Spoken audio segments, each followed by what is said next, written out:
കുന്നന്താനം പഞ്ചായത്തിലെ നിലവിലെ പ്രസിഡന്റും മുൻ പ്രസിഡന്റും തമ്മിൽ പൊരിഞ്ഞ പോരാട്ടത്തിൽ പഞ്ചായത്തിലെ 9ാം വാർഡിലാണ് ഇരുവരും തമ്മിൽ മത്സരിക്കുന്നത്. കുന്നന്താനം ഗ്രാമപഞ്ചായത്തിലെ 9ാം വാർഡിൽ നിന്നാണ് നിലവിലെ പഞ്ചായത്ത് പ്രസിഡന്റും മുൻ പഞ്ചായത്ത് പ്രസിഡന്റും തമ്മിൽ ഏറ്റുമുട്ടുന്നത്.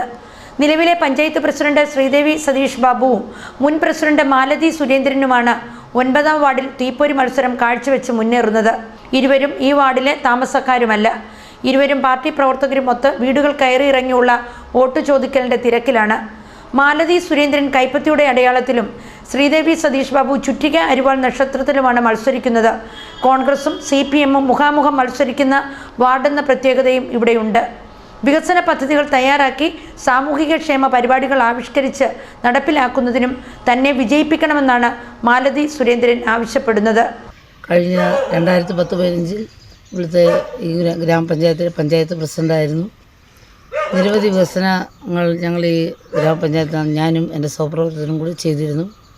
തീർച്ചയായിട്ടും ഇനിയും വരും കാലങ്ങളിൽ അങ്ങനെ ഈ വാർഡിനെ നവീകരിക്കുവാൻ വികസന പ്രവർത്തനങ്ങൾ ചെയ്യാൻ നമ്മൾ ആഗ്രഹിക്കുന്നു. അതിനായി ഈ വാർഡിലെ എല്ലാ സമുദായകരും ഐക്യജനാധിപത്യ മുന്നണിയായ സ്ഥാനാർത്ഥിയായ എന്നെ കൈ ചിഹ്ന അടയാളത്തിൽ വോട്ട് ചെയ്ത് വിജയിപ്പിക്കണമെന്ന് അഭ്യർത്ഥിക്കുന്നു. അതുപോലെ തന്നെ നമ്മുടെ ബ്ലോക്ക് പഞ്ചായത്ത് ഡിവിഷൻ്റെ ധന്യ ടീച്ചറിനും ജില്ലാ പഞ്ചായത്ത് സ്ഥാനാർത്ഥിയായ നമ്മുടെ തുരുത്തിക്കാട് BM കോളേജിലെ പ്രിൻസിപ്പളായിരുന്ന റിട്ടയർഡ് പ്രിൻസിപ്പളായ ഡോക്ടർ ബിജു സാറിനും വോട്ട് ചെയ്ത് വിജയിപ്പിക്കണമെന്ന് അഭ്യർത്ഥിച്ചുകൊണ്ട് മാലതി വിജയിച്ചാലും ശ്രീദേവി വിജയിച്ചാലും വലിയ ഭൂരിപക്ഷം ലഭിക്കില്ലെന്ന് ഉറപ്പാണ്. കഴിഞ്ഞ 5 വർഷക്കാലം തൻ്റെ നേതൃത്വത്തിൽ പഞ്ചായത്തിൽ നടത്തിയ വികസന പ്രവർത്തനങ്ങളും സംസ്ഥാന സർക്കാർ നടപ്പിലാക്കിയ ക്ഷേമകാര്യങ്ങളും ചൂണ്ടിക്കാട്ടിയാണ് ശ്രീദേവി സതീഷ് ബാബു വോട്ട് തേടുന്നത്. പ്രതീക്ഷ ഞങ്ങൾക്കൊരു 90% വിജയപ്രതീക്ഷയുണ്ട്. ഈ 9ാം വാർഡിലാണ്. ഞാൻ എല്ലാ പ്രാവശ്യവും 15ാം വാർഡിലായിരുന്നു. 13, 14, 15 വാർഡുകളിൽ ഇപ്പോൾ 9ാം വാർഡിലാണ് നിൽക്കുന്നത്.